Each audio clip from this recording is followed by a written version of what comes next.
Chers internautes, assalamu alaikum. Chers internautes, bonjour, bonsoir. Bonjour, bonsoir, chers internautes, quelle que soit l'heure où vous vous connectez, nous sommes Sciences Politiques Bokaï. Nous avons choisi aujourd'hui de parler en français. Peut-être que aussi nous allons, pour les besoins de l'exposé, aborder certains passages pour la compréhension de nos compatriotes en créole. Mais aujourd'hui, nous allons parler d'un sujet qui intéresse tout le monde, quelle que soit votre appartenance, que vous soyez caribéen, que vous soyez européen, que vous soyez français, que vous soyez caribéen, que vous soyez africain, quel que soit, que vous soyez chrétien, musulman ou autre, le sujet d'aujourd'hui est important parce que nous sommes dans la tourmente d'une confrontation et il est important, en dépit des, comment dirais-je, en dépit des centres d'intérêt politiciens, il faut aborder des questions fondamentales, des questions idéologiques qui vont nous éclairer sur la nature de notre combat et aussi pour nous permettre de mieux connaître notre adversaire, de mieux connaître, on va dire, notre ennemi. Et c'est pour ça qu'aujourd'hui, nous allons un peu parcourir l'histoire du tiers-monde, l'histoire de l'Asie, l'histoire de l'Afrique, l'histoire du Proche-Orient, aussi l'histoire de la France, et nous allons resituer dans cette histoire le rôle joué par deux concepts. Et c'est pour ça que nous avons intitulé notre conférence vidéo aujourd'hui le patriotisme et le nationalisme euro-français, deux conceptions contradictoires impliquant une évolution de nos idées et de nos pensées. Et donc, pour nous, il est important de parler de ce sujet. Et donc, nous allons commencer pour analyser ce concept du nationalisme à ses origines. Et donc, pour nous, le nationalisme, il part d'un concept égoïste lié à un aspect, à des aspects théologiques. Et c'est à partir de là que nous allons comprendre que le nationalisme a ses origines. Le nationalisme, c'est un système, mais que le nationalisme n'a rien à voir avec le nationalisme n'a rien à voir avec le patriotisme. Et c'est là où nous en sommes dans cet exposé. Nous avons un petit problème que nous allons essayer de résoudre, puisque nous avons eu un petit bug là que nous allons essayer de résoudre. Et donc, c'est pour cela que nous avons dit que effectivement, nous allons parler de ces deux concepts qui sont, on va dire, diamétralement opposés, Et donc, c'est le nationalisme et le patriotisme. Donc, nous allons essayer de reprendre les éléments. Et donc, voilà, nous allons expliquer ça, nous allons essayer d'expliquer ça pour nous édifier, hein, pour nous édifier sur cette question que nous essayons d'aborder aujourd'hui. C'est le nationalisme et le patriotisme qui sont deux pôles, on va dire, contradictoires, deux pôles opposés. Et nous sommes en train de consulter là. Nous sommes en train de reprendre un peu la main sur notre travail. Voilà. Donc, il faut savoir que selon certains chroniqueurs antisionistes, en fait, le nationalisme n'existait pas. Le nationalisme n'existait pas et le nationalisme a commencé à exister dans le monde après 1494. Et certains chroniqueurs antisionistes disent que, en fait, il y a, à partir de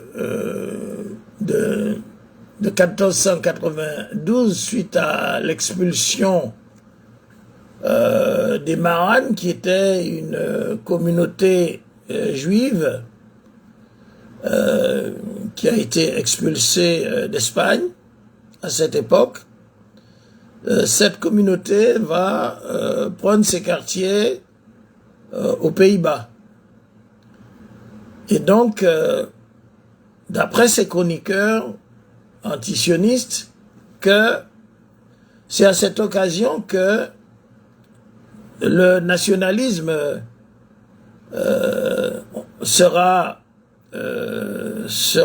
édifié, sera construit par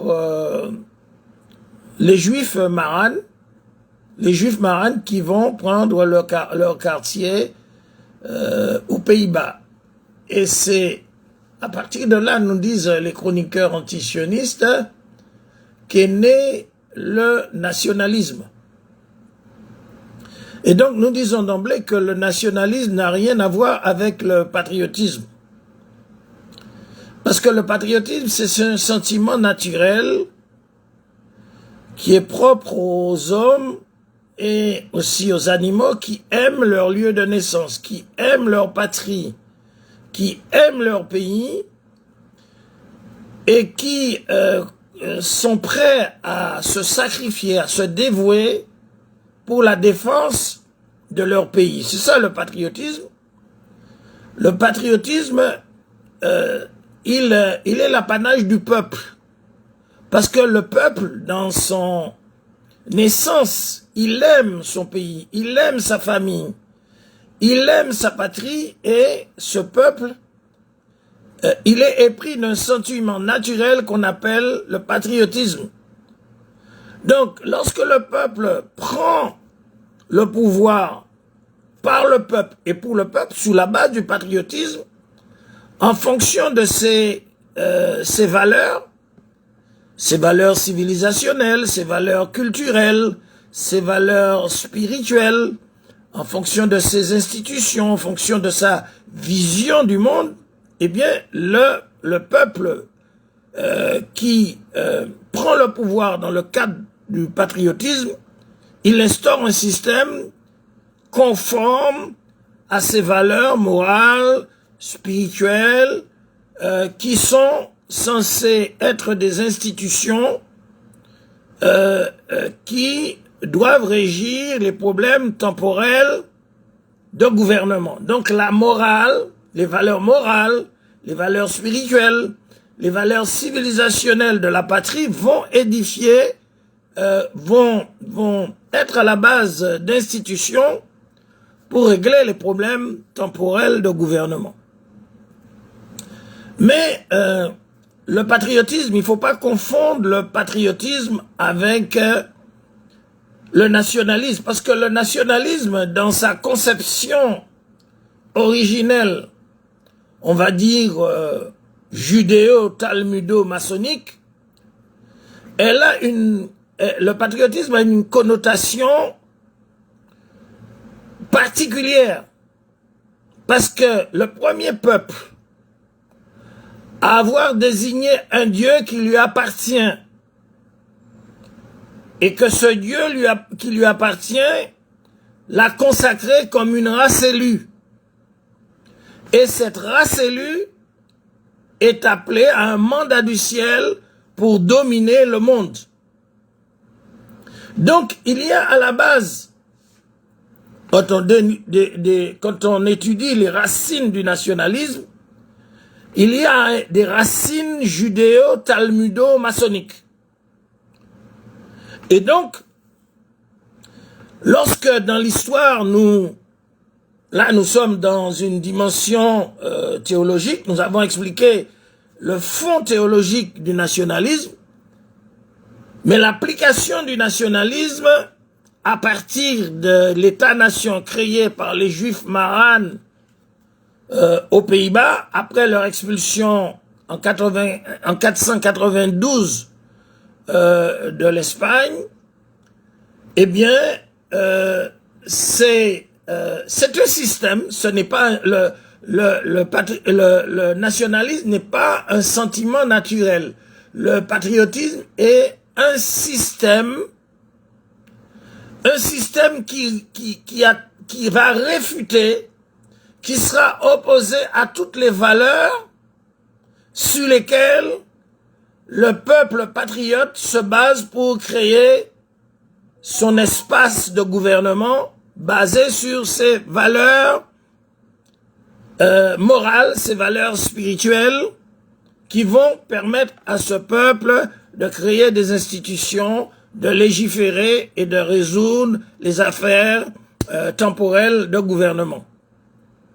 Et donc on voit là déjà, il y a une contradiction à comprendre sur le plan de l'éthique politique entre le nationalisme, on va dire, euro-français, judéo-talmudique, avec le patriotisme qui est naturel et le patriotisme qui appartient au peuple. Tous les peuples sont patriotes. Et donc, nous avons commencé ainsi pour expliquer que lorsque le nationalisme sera institué à partir de l'expérience des Juifs marranes aux Pays-Bas et que le nationalisme il sera transmis dans le tumulte de la Renaissance en France, surtout dans le creuset de la Révolution française de 1789. Et là, le nationalisme, qui est un fondement judéo-talmudo-maçonnique, eh bien, ce nationalisme va séduire les réformateurs français et européens de la Renaissance qui vont adopter le nationalisme et qui vont renforcer le nationalisme d'une teneur encore plus significative, une teneur qui va renforcer le nationalisme de la terreur, de l'extrémisme qui aura cours dans la révolution de 1789 en France. Donc la révolution de 1789, c'est une révolution qui n'est pas patriotique, c'est une révolution à partir d'un concept judéo-talmudo-maçonnique qui est le nationalisme et qui va créer des dégâts. Donc, c'est pour cela que nous disons que le patriotisme qui appartient au peuple de la terre, lié à leurs valeurs morales, spirituelles, législatives, jurisprudentielles, constitutionnelles, est en contradiction avec le patriotisme. Alors, lorsque nous parlons du nationalisme dans la Révolution française et que nous évoluons pour comprendre le parcours de ce système, donc ce système nationaliste, il y aura une dimension chauvine. Parce qu'au départ, ce sont des gens qui ont dit qu'ils ont un Dieu qui leur appartient, qui les a élus comme peuple, à la différence des autres peuples qui sont considérés comme des gentils, des goïs, c'est-à-dire des gens inférieurs, des damnés de la terre, et que eux, ce peuple élu de la race blanche, il doit dominer le monde. Donc, il faut savoir que lorsque le concept du nationalisme a séduit les réformateurs français et européens, les philosophes de la Renaissance et de la Révolution française, eh bien, ils vont renforcer ce nationalisme d'un extrémisme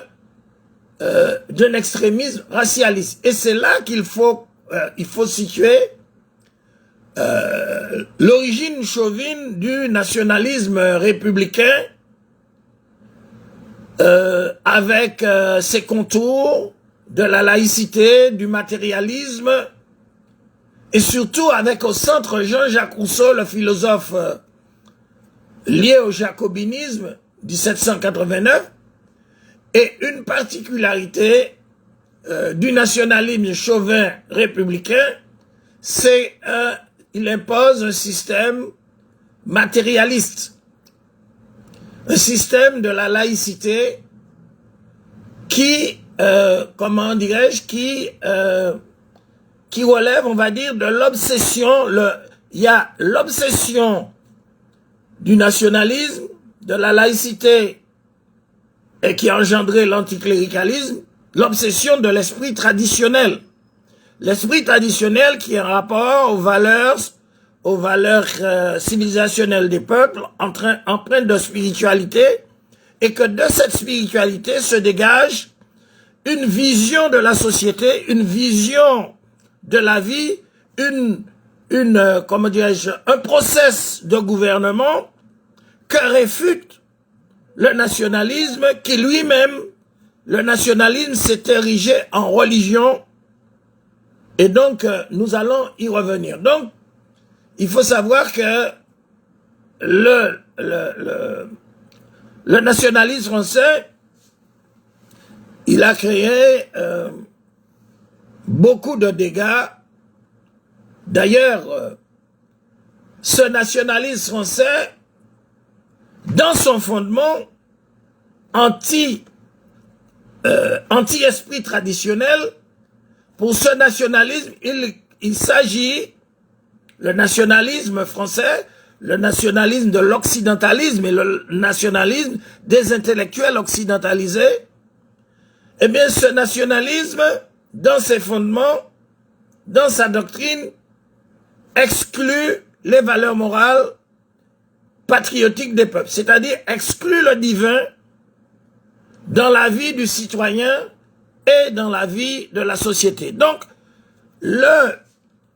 l'idéologie, le système, parce que le nationalisme, c'est un système.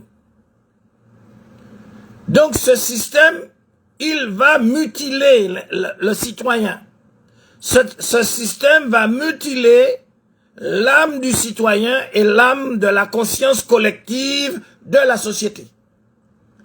Et c'est la raison pour laquelle, en ce sens, le nationalisme français, on va dire euro-européen, talmudo-maçonnique, s'est transformé le nationalisme chauviniste républicain s'est transformé en une arme de destruction massive, notamment contre les Français d'abord, puisque la foi chrétienne qui refusait d'accepter le faux Dieu du matérialisme, et je vais employer ce mot de Roger Garaudy, du monothéisme du marché, eh bien des Français, comme les Chouans et les Vendéens, ils vont être exterminés par milliers et par millions par le chauvinisme, nationalisme euro-français. Ils seront exterminés. Pourquoi ils seront exterminés? Parce que le nationalisme euro-français est devenu, à cause de ces antivaleurs de la laïcité, du matérialisme, de l'athéisme et de l'anticléricalisme, une arme de destruction massive contre les peuples de la foi chrétienne en France et aussi globale. Et donc, il faut comprendre aussi que le nationalisme euro-français est devenu une arme de destruction massive pour tous les États continents d'Orient, d'Afrique et des Amériques. Et c'est là qu'il faut comprendre que le nationalisme, depuis l'Europe, il va servir le fascisme avec Mussolini et Hitler. Hitler et Mussolini se serviront comme cheval de bataille du nationalisme racialiste. Par exemple, Hitler disait que il fallait éliminer tous les Juifs, il fallait éliminer tous les Européens qui ne sont pas de race pure, qui sont des Aryens. Or, c'est un sophisme, c'est une fausseté, parce que les Aryens n'existent pas en Europe. Les Aryens existent dans le Khorasan, en Iran, en Extrême-Orient. Donc, on voit que Hitler va se servir du nationalisme comme une arme de destruction massive. Mussolini aussi. Donc, le nationalisme a nourri le fascisme. Le nationalisme chauvinisme a nourri le fascisme, le racialisme de Hitler et de Mussolini. Et donc l'impérialisme aussi va se servir, l'impérialisme de la colonisation occidentale va se servir avec Napoléon du nationalisme pour mener des guerres de conquête au nom de l'expansionnisme européen et de la supériorité raciale blanche pour dominer le monde. C'est très important à comprendre. Parce que le nationalisme a comme fondement un racisme judéo-talmudo-maçonnique, et donc le nationalisme en tant que système va rejoindre le système tyrannique du pharaonisme. Ils sont liés. Le pharaonisme en tant que système tyrannique sera relié par rapport, comment dirais-je, à ce concept divisé pour régner, parce que Pharaon, il avait installé un système de partis où il divisait pour affaiblir la population. Pharaon a inventé le nationalisme et il divisait les peuples en factions, en sections pour les dominer. Et donc le nationalisme judéo-talmudo-maçonnique, dans l'arrangement des institutions pour contrôler les sociétés, a créé cette notion de diviser pour régner à travers les partis qui vont diviser le peuple pour retirer au peuple le pouvoir d'exercice de sa souveraineté sur la base de ses propres valeurs patriotiques. C'est très important à comprendre. Et c'est pour cela que le combat que nous menons aujourd'hui dans les pays du tiers-monde, en Orient, en Afrique, dans les Caraïbes et dans les Amériques, c'est pas un combat contre des peuples, c'est un combat contre un système. Parce que vous voyez le système impérialiste qui a créé les conditions en Amérique du Nord d'extermination des peuples premiers, le système qui va en Amérique du Sud faire table rase des langues des peuples autochtones amérindiens et qui va faire table rase des langues des exportés de l'Afrique qui parlaient le malien, le nigérien, le guinéen, qui parlaient, comment dirais-je, toutes les langues de l'Afrique lors de leur l'exportation aux Amériques. Donc, toutes ces langues des peuples premiers ont été, on a fait table rase, le système a fait table rase de ces langues des peuples premiers qui devaient induire un système. Parce que les langues des peuples induisent un système qui correspond à leur patriotisme, à leur valeur morale, à leur vision du monde, à leur conception de la législation, à leur conception constitutionnelle, à leur conception législative dans la société.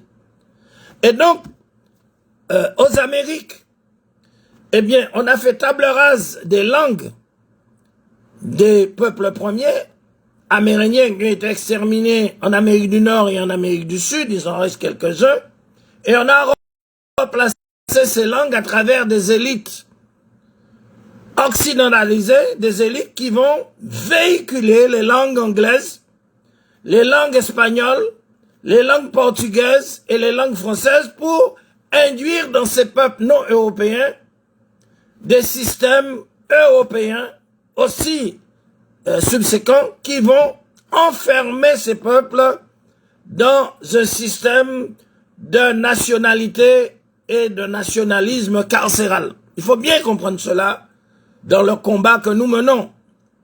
Parce que nous ne pouvons pas vaincre l'adversaire en utilisant les mêmes armes qu'il dirige contre nous. Et lorsque nous parlons de cette question du nationalisme et cette question du patriotisme qui sont deux concepts opposés, cela implique de comprendre ces contradictions pour pouvoir évoluer notre pensée. Parce que les universités françaises et américaines, les universités dans les pays que nous connaissons n'instruisent pas les étudiants.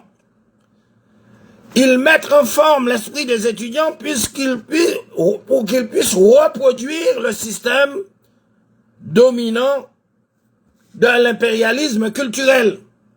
Et donc c'est pour ça que nous avons en Martinique, en Guadeloupe, en Guyane, en Afrique, des intellectuels qui veulent faire avancer leur pays, mais ils ne peuvent pas faire avancer leur pays en utilisant le système que l'adversaire occidental a installé pour justement pouvoir désinstaller le système local, le système patriotique qui est basé sur des valeurs civilisationnelles, morales, spirituelles, qui permet à un peuple patriote de s'instituer, de se constitutionnaliser et d'avoir une législation distincte. Donc c'est très important et cela est la cause de tous les malheurs dans le tiers-monde. C'est la cause de tous les malheurs dans le tiers-monde, c'est la cause de tout le chaos dans le tiers-monde et c'est la cause de l'instabilité dans des pays qui sont très riches, qui pourraient profiter de leur richesse, mais qui sont pris dans l'étau des idéologies étrangère de l'occidentalisme. Et ils ne peuvent faire que ça parce qu'ils ne connaissent que ça. Ils n'ont pas pu réinventer leur propre système pour conquérir leur espace de liberté, pour légiférer en fonction de leurs propres valeurs. Nous allons donner des exemples tout à l'heure sur ce qui s'est passé en Afrique, sur ce qui s'est passé en Orient et en Amérique. Donc, déjà, par rapport à ce développement, nous devons comprendre que le système nationaliste occidental n'a rien à voir avec le patriotisme. C'est un sentiment, le patriotisme, c'est un sentiment naturel de se situer dans une patrie où toute personne normale doit chérir son pays, doit aimer sa famille, son pays, son lieu de source, jusqu'à vouloir vivre et mourir pour ce pays, pour sa défense, pour son orientation, pour son développement suivant des valeurs propres, des valeurs civilisationnelles, pour l'orientation temporelle en conformité avec des institutions qui seront les siennes, spécifiques, fondées, pour fonder un ordre social, un ordre moral, un ordre institutionnel sur l'esprit traditionnel et non pas sur le matérialisme, l'athéisme, l'anticléricalisme, le nationalisme du système occidental ou carrément du droit positif.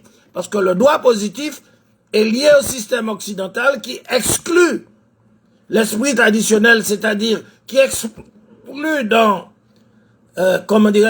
l'espace patriotique des peuples, la notion du divin, la notion de pouvoir s'instituer en fonction de ses propres valeurs, qu'elles soient divines ou prophétiques et autres.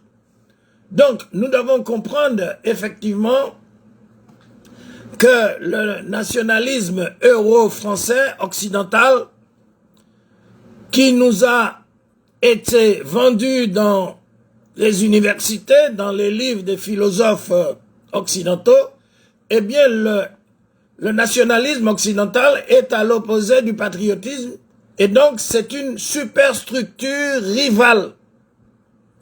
Si on veut libérer son pays dans le cadre du patriotisme et on utilise la structure rivale de l'adversaire ou de l'ennemi, le nationalisme, eh bien on tombera automatiquement dans l'escarcelle du système ennemi ou adversaire.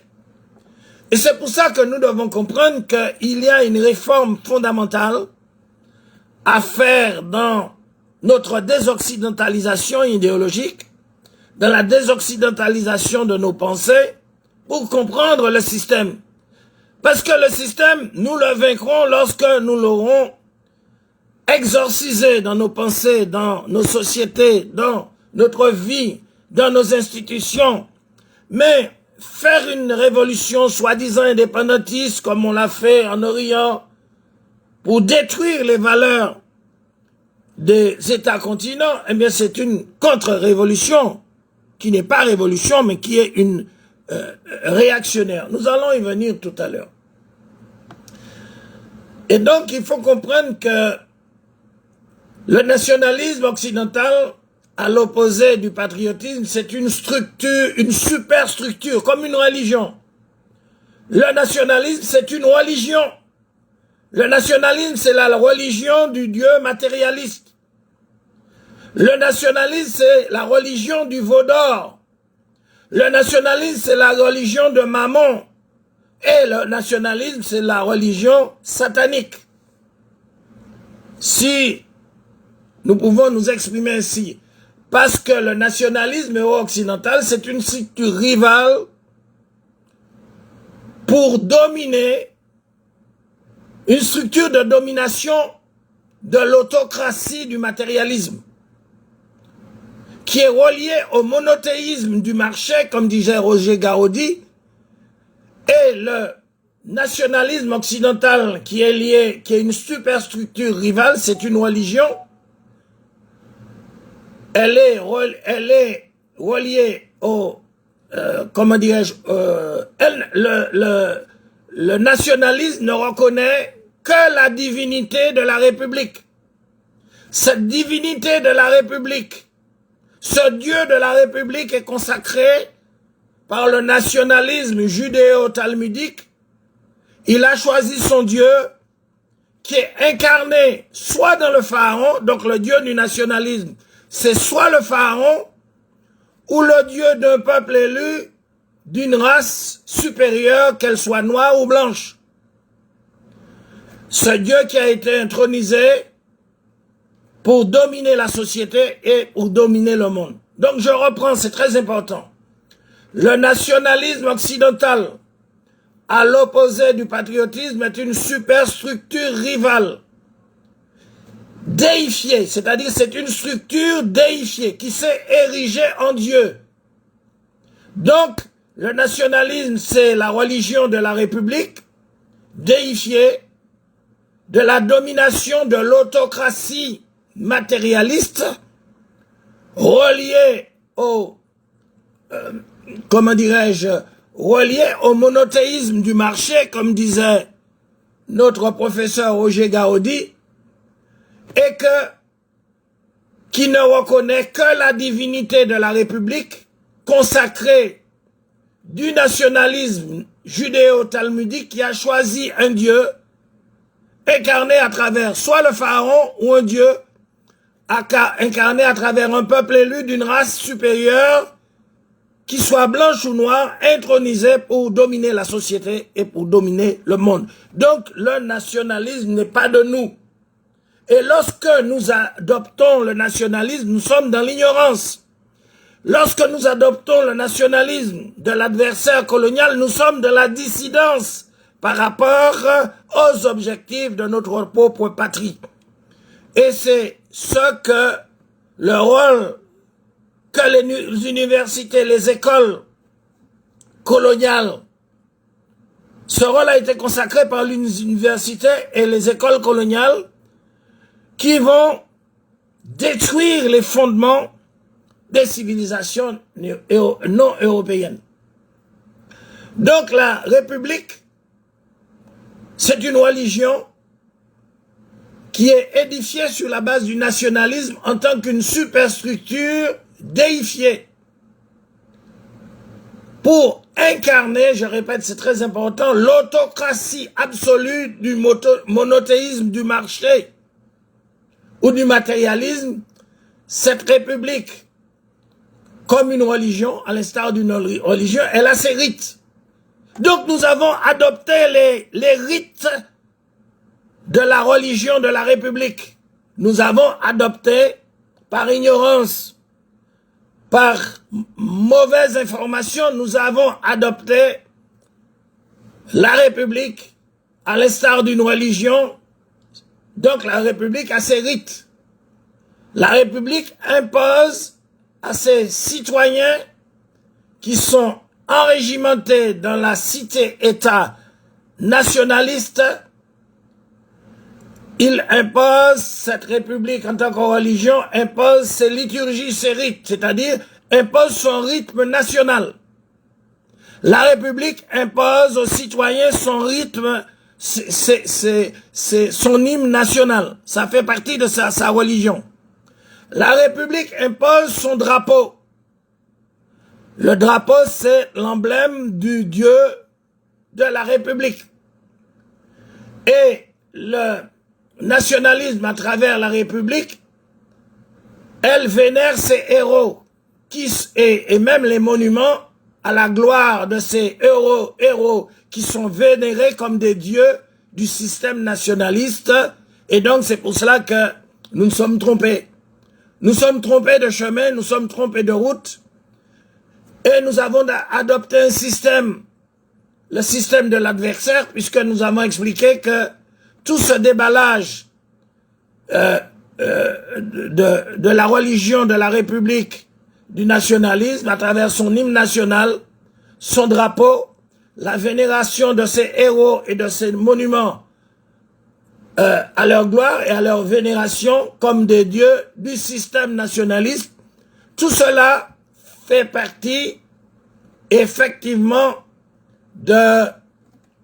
du concept nationaliste conçu par la race supérieure, qu'elle soit blanche ou noire, afin de préserver d'ailleurs la pureté, à préserver sa pureté, parce que vous voyez que l'extrémisme, nationalisme qui s'exprime à travers la droite républicaine ou l'extrême droite, elle veut préserver la pureté de la race. Et les autres citoyens du monde, la République, la religion de la République à travers le nationalisme, veut préserver la pureté de la race. C'est pour ça que vous avez en Occident toujours un débat sur les étrangers, les citoyens, les étrangers. Vous avez des débats sur les frontières, vous avez des débats sur l'immigration, parce que c'est le nationalisme racialiste, chauvin, suprémaciste de la race élue qui veut préserver la race. Et donc, nous avons expliqué que le nationalisme veut préserver dans sa pureté, veut se préserver dans sa pureté contre les citoyens du monde. Donc, le nationalisme a toujours désigné un ennemi, c'est l'ennemi étranger. Donc, le nationalisme, il aussi surveille les citoyens du monde et surveille ses frontières. Hein? Il surveille ses frontières contre un autre étranger envahisseur, afin qu'un autre étranger envahisseur ne vienne pas déranger ces premiers envahisseurs qui ont pris leur quartier par la force chez d'autres peuples pour les civiliser, entre guillemets, pour les dominer, parce qu'ils étaient faibles. On les a assujettis sur les terres de conquête dites vacantes. Donc il faut comprendre que parmi les credos liturgiques de la religion de la République, du nationalisme occidental, il y a l'obligation de l'allégeance pour le citoyen aux seules lois et conventions du Dieu matérialiste, du monothéisme du marché, du Dieu de l'athéisme, qui est le Dieu de la religion de la République, qui est forcément anticléricaliste. Et donc ce sont des tabous aussi du droit positif du nationalisme qui exclut. Donc le nationalisme, le nationalisme, c'est une idéologie rivale qui va exclure, qui veut s'imposer comme le seul Dieu et qui va exclure le véritable Dieu, qui va exclure les références temporelles des peuples, les références spirituelles par rapport à leurs valeurs morales et spirituelles, qui, pour les empêcher d'instituer ces valeurs civilisationnelles dans les affaires temporelles de leur gouvernement, de leur peuple et de leur société. Donc il faut comprendre que, en fait, le nationalisme, c'est un système adverse, c'est un système opposé, c'est un système rival qui n'a rien à voir avec le patriotisme. Alors, nous allons expliquer quelque chose de très intéressant pour comprendre que lorsque nous examinons ce qui s'est passé dans l'histoire de l'humanité, eh bien, le constat est patent concernant la volonté d'hégémonie occidentale qui a produit diverses réalités de guerres injustes. Et donc, ces guerres ont misé sur des prétextes, les mêmes prétextes du suprémacisme racialiste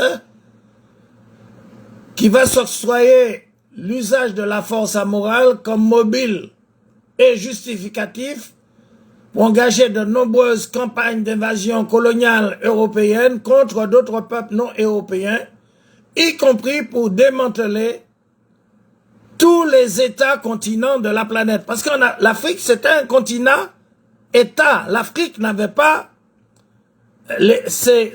L'Afrique, c'était un continent-État où les peuples vivaient en osmose et ils avaient leur fonctionnement. Mais l'Afrique a été divisée en compartimentés. Et donc c'est l'œuvre du nationalisme qui a divisé l'Afrique pour affaiblir l'Afrique. Et jusqu'à maintenant, alors que la Russie a créé la Fédération de Russie, alors que les États-Unis d'Amérique ont créé les États-Unis d'Amérique, alors que l'Europe a créé l'Organisation de l'Europe unie, donc tous ces gens-là et les Occidentaux, ils empêchent l'Afrique de se reconstituer, de devenir une unité, l'unité d'un État-continent comme il a été parce qu'ils sont à l'origine, avec leur nationalisme, de la division de l'Afrique. Et il y a beaucoup d'éléments de l'occidentalisme parmi les Africains qui sont confortablement installés dans le système occidental.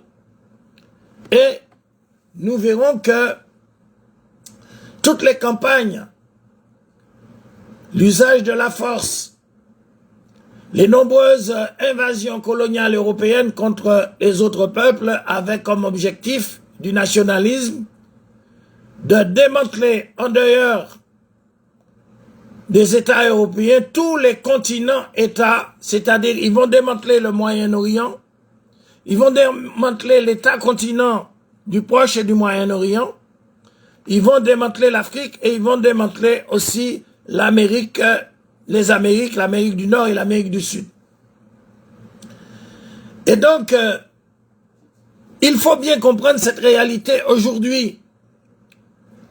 Parce que dans le cas des invasions du colonialisme en Afrique et en Orient et en Amérique, les plans de conquête de Napoléon ou des autres colonialistes sur la base du nationalisme occidental n'auraient pas pu ces plans n'auraient pas pu être mis en exécution et réussir sans la complicité des éléments réactionnaires qui se trouvaient à l'intérieur de l'Afrique, à l'intérieur du Moyen-Orient et du Proche-Orient et à l'intérieur des Amériques.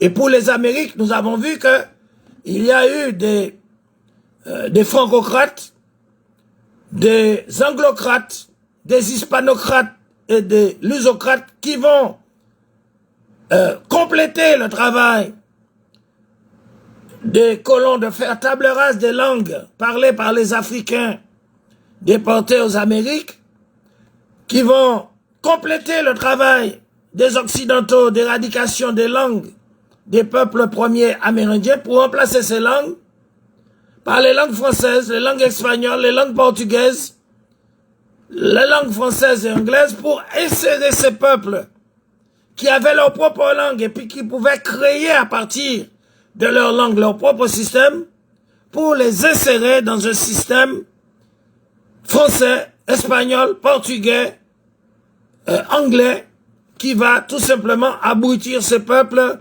dans un système nationaliste et d'identité carcérale. On leur a imposé ces identités comme on a imposé à l'Afrique ses frontières. Donc, par conséquent, il faut comprendre que nous ne pouvons pas faire cette évolution sans comprendre ce qui se passe, sans comprendre ce qui s'est passé et sans comprendre les armes idéologiques de nos adversaires. Et c'est en renversant les armes idéologiques de nos adversaires occidentaux et impérialistes que nous allons renverser le système. Et donc il faut comprendre que ce soit en Afrique, en Orient, ou dans les Amériques, ou dans les Caraïbes, les plans du colonialisme n'auraient pas pu être mis en exécution et réussir sans des complicités d'éléments réactionnaires infiltrés qui étaient affiliés aux mêmes idéologies. Alors nous allons donner des exemples. Nous allons donner des exemples. Nous rappelons que nous sommes sciences politiques, Bocaï, anti-Guyane et colonie insulaire, et c'est pour une déconstruction coloniale. Nous faisons de la science politique différemment que ceci, que l'école de guerre ou des écoles de sciences politiques de l'ENA. Nous faisons la science politique adaptée à la révolution, la révolution culturelle émancipatrice de nos peuples. C'est ça, science politique Bocaï. Alors, prenons l'exemple de certains nationalistes en Afrique et en Orient et aux Amériques. Nous avons en Orient, à l'époque, et en Afrique, une unité des États. En Afrique, nous avions une Afrique indivisible qui a été envahie par les Portugais, les Espagnols, les Français et les Anglais, et cette Afrique était défendue par des imams.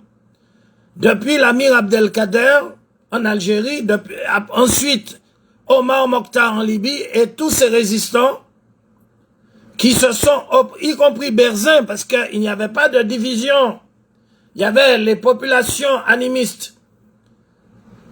Et l'exemple de Berzin, Berzin s'est allié aux Almamis, aux résistants musulmans contre le colonialisme français, et les Almamis ont lutté depuis l'Amir Abdelkader en Algérie, en Libye, Omar Mokhtar et tous ces savants comme El Hadj Omar, Samori Touré, Alpha Yahya, Mohamed Lamine, tous ces grands savants, tous ces grands érudits qui ont mené la guerre sainte contre l'invasion portugaise, anglaise, française, etc., etc.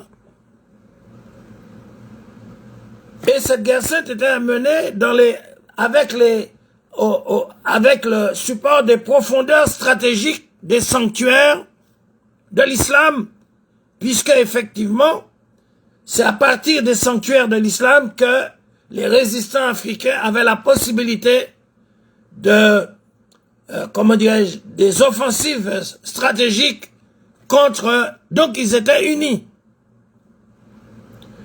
Et donc voyons ce qui va se passer déjà en Orient. En Orient, il n'y avait pas, Israël n'existait pas. En Orient, il y avait des continents, l'Orient c'était un continent-État qui a passé par différentes dynasties où régnait la fraternité entre les Arabes, les Turcs, les Persans, tout ça. Donc ça a duré des siècles. Et nous verrons que Napoléon et Champollion, comme agents du colonialisme, sous prétexte de recherche et sous prétexte de déchiffrer les hiéroglyphes, ils vont semer la graine du nationalisme pour séparer les Turcs des Arabes et pour dire aux Égyptiens que regardez vers votre civilisation des pharaons. Voilà le travail de Napoléon. Donc cela veut dire que les plans de la colonisation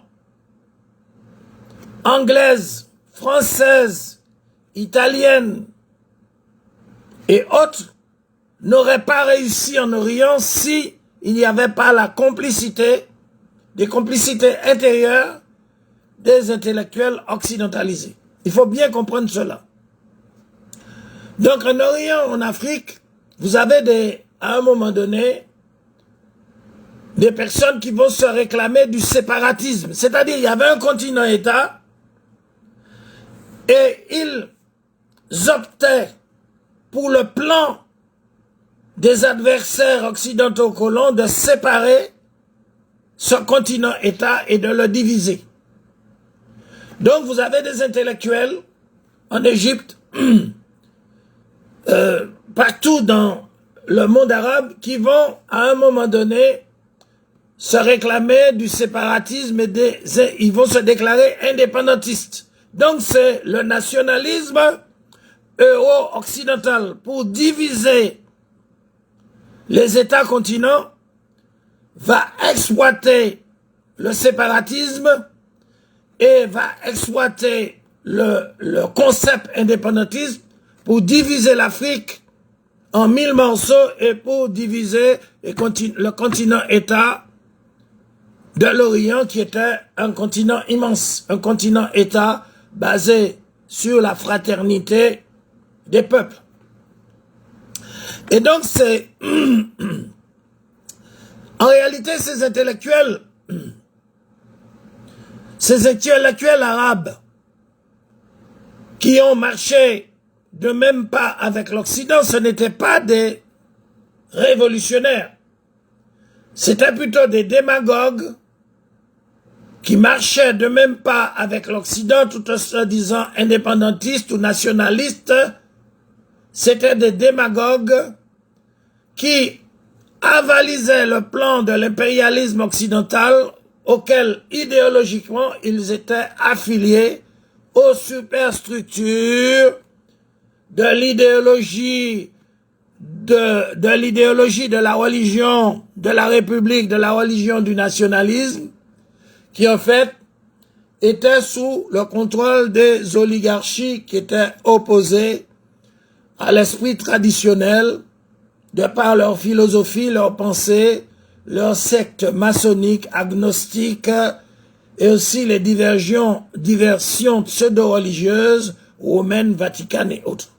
Donc voilà le travail des intellectuels et ce sont ces intellectuels qui vont faire appel à MacMahon et à Lawrence d'Arabie et l'Angleterre va leur fournir l'armement et les munitions à ces intellectuels occidentalisés pour diviser l'Orient en multi-morceaux. Jusqu'aujourd'hui, l'Afrique et l'Orient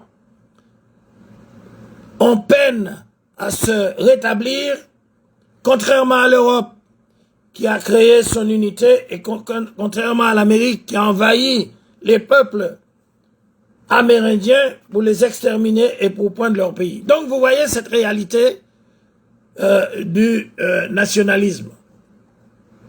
Et de notre côté, vous avez en Amérique, vous avez d'autres nationalistes de la bourgeoisie intellectuelle qui auront le même statut que l'intelligentsia occidentalisée en Afrique et en Orient, qui vont contribuer à détruire, comme nous l'avons dit tout à l'heure, les langues. Ils vont détruire les systèmes des peuples premiers amérindiens pour les remplacer par des langues qu'ils appellent latines.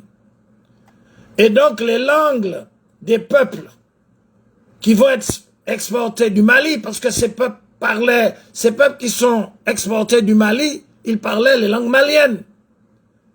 Ces peuples qui sont exportés de l'Afrique de l'Ouest, ils parlaient des langues sénégalaises.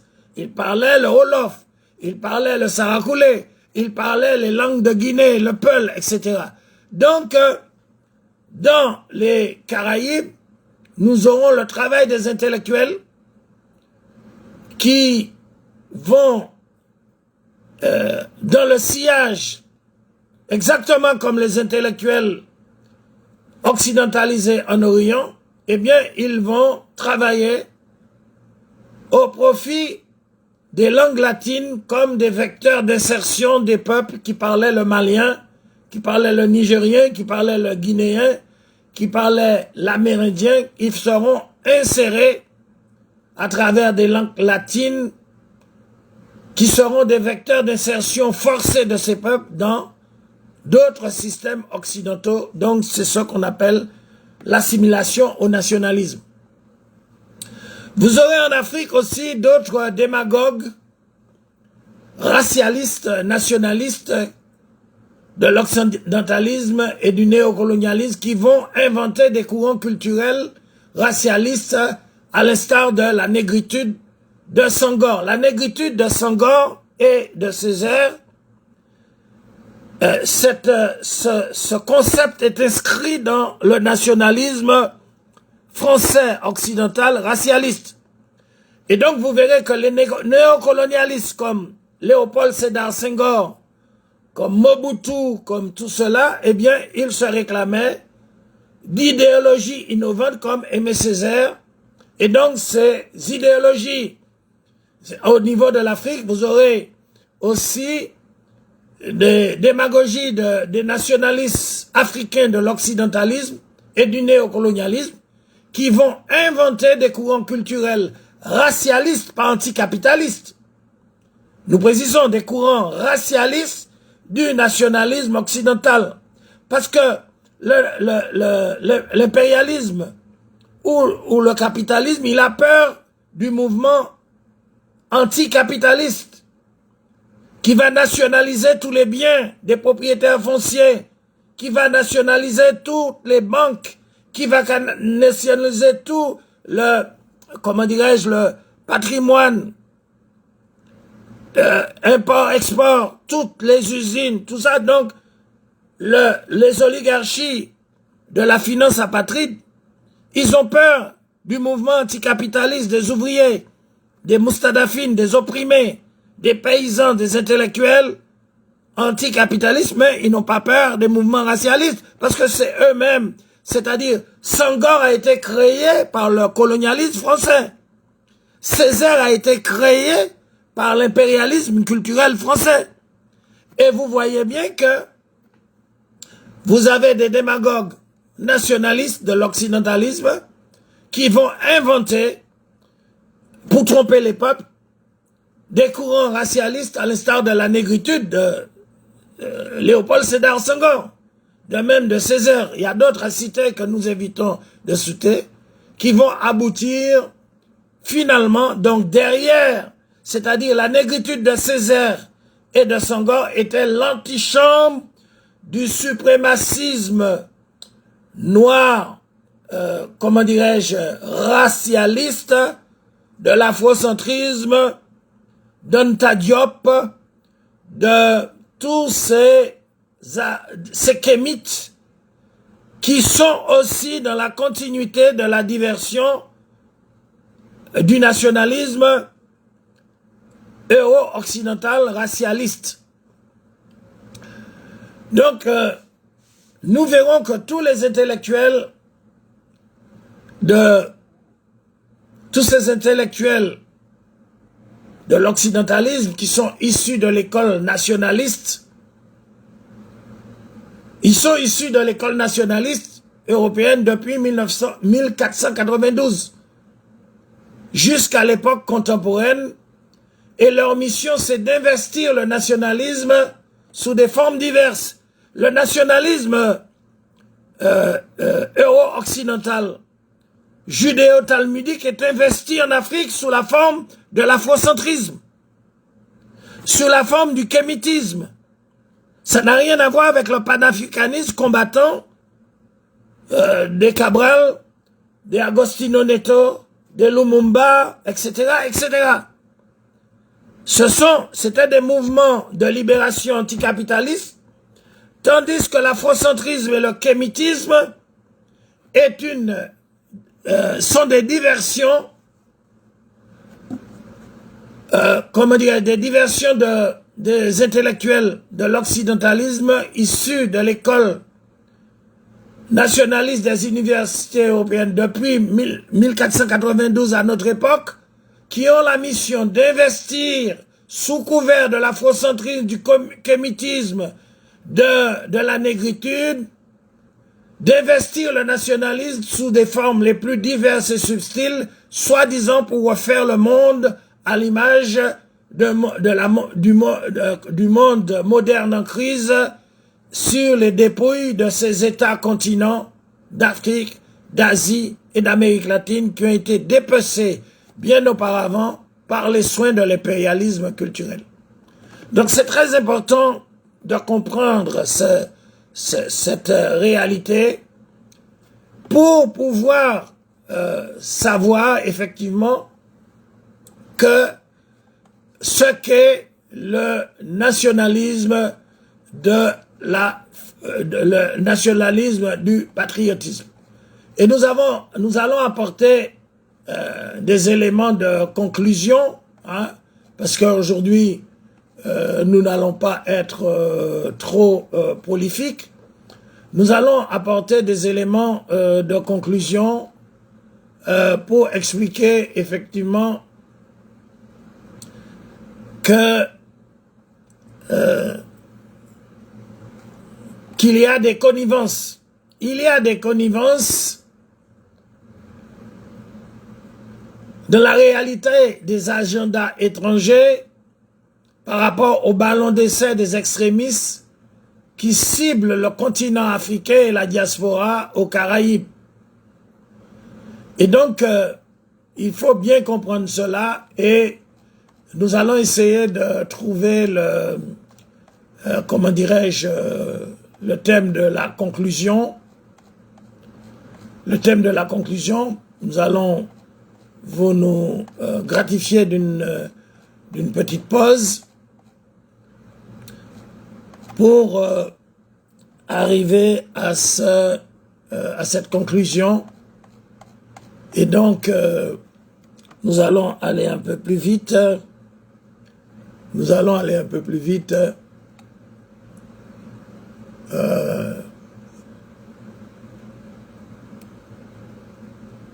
Nous allons aller un peu plus vite.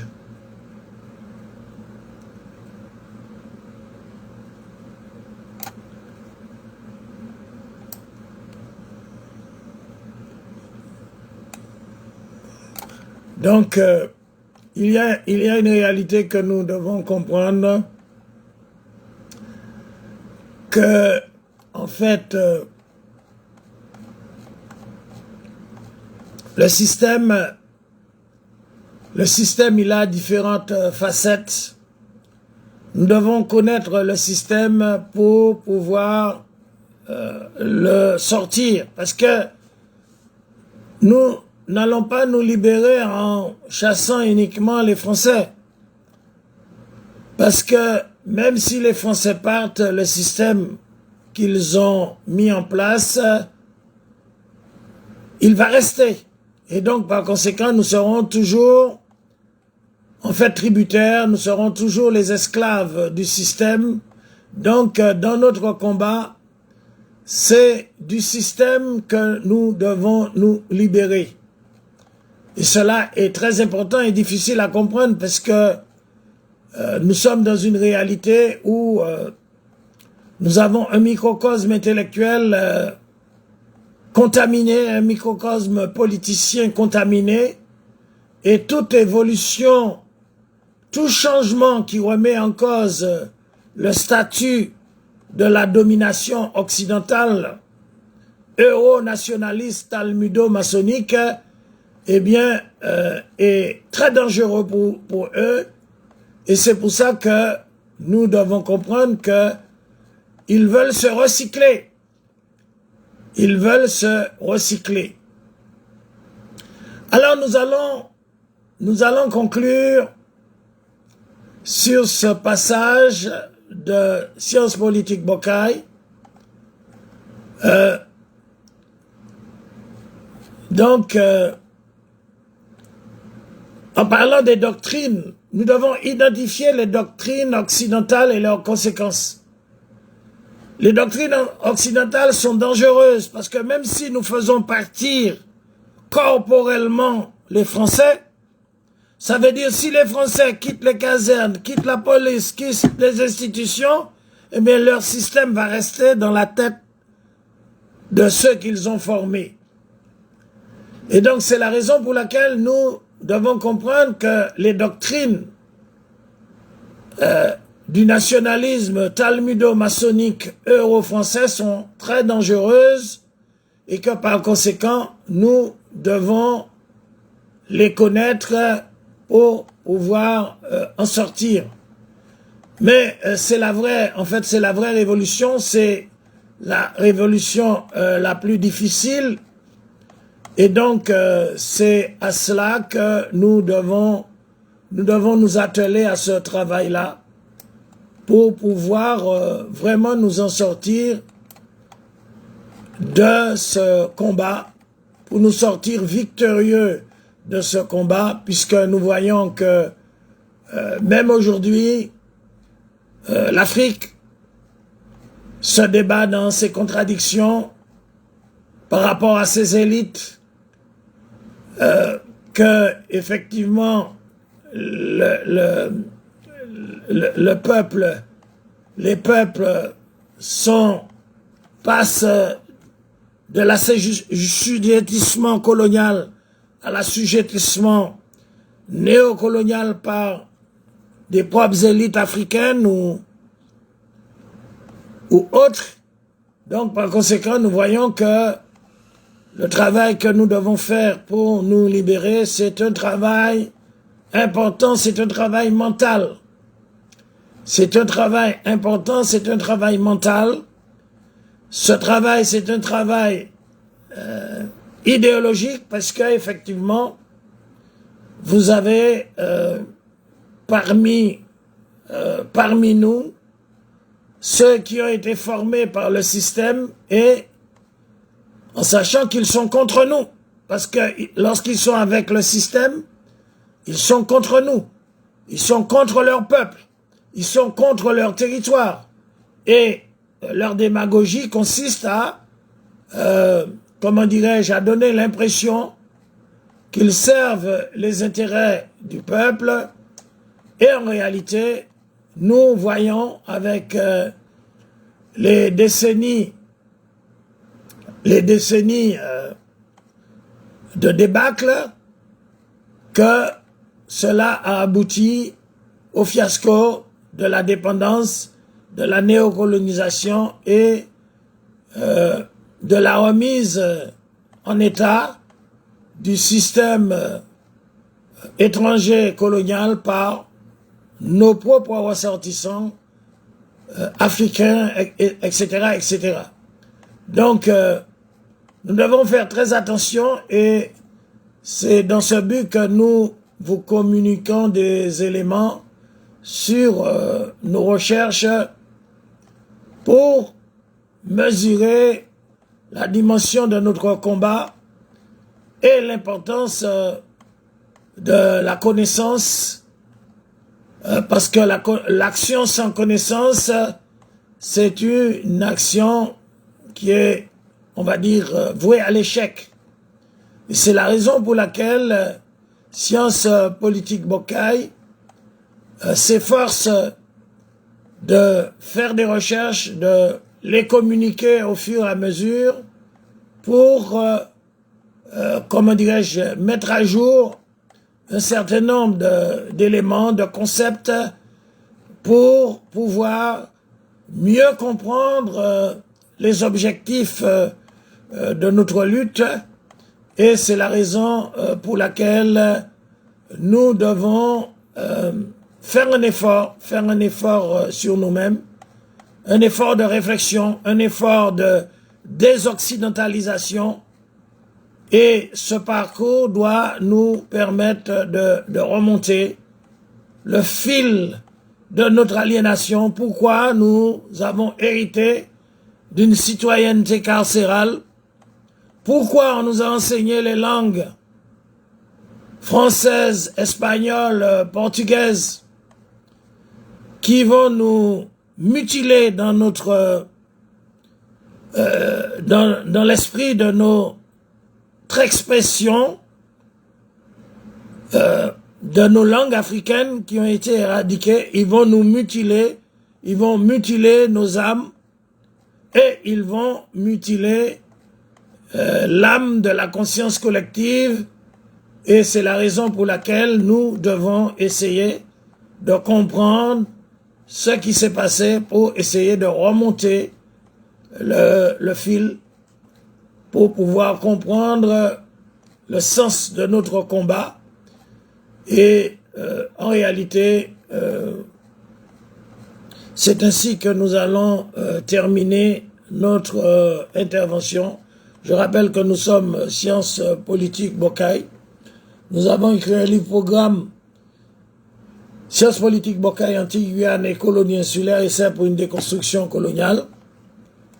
Nous avons beaucoup de choses à vous dire, nous avons beaucoup de travail en cours, mais nous ne pouvons pas, de bout en blanc, c'est progressivement que nous allons essayer de vous informer.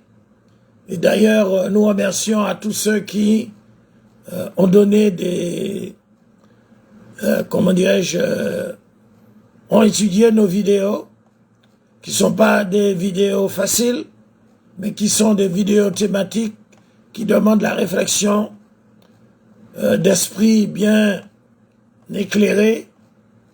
Et donc, nous vous disons à bientôt, assalamu alaikum, merci beaucoup et à la prochaine vidéo.